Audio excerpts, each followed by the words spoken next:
Sabihin ang pangalan nyo na na-appoint o nahalal bilang, sabihin po yung inyong posisyon. Okay.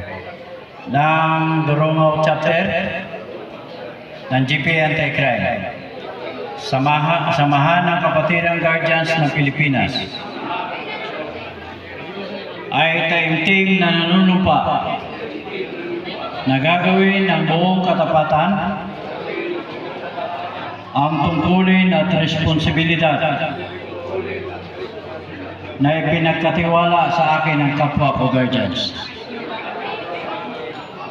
Tiyaking makamtan ang mga adhikain at panghawakan ang mga prinsipyong gumagabay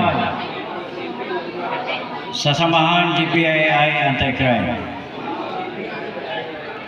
Bilang tunay na GPA Anti-Crime, aking sasakatuparan ang aking tungkulin sa Diyos at sa bayan. Sumunod sa batas ng GPA Anti-Crime, tumulong sa ibang tao sa lahat ng pagkakataon. Panatilihing malakas ang aking katawan, gising ang isipan, at marangal ang asal. Kasihan nawa kami ng Diyos.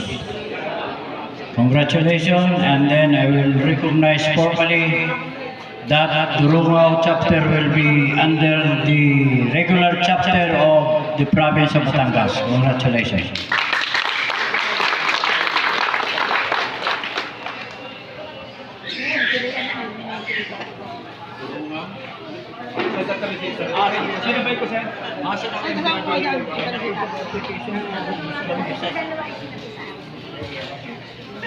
Saan sila natatakan ba? Meron sa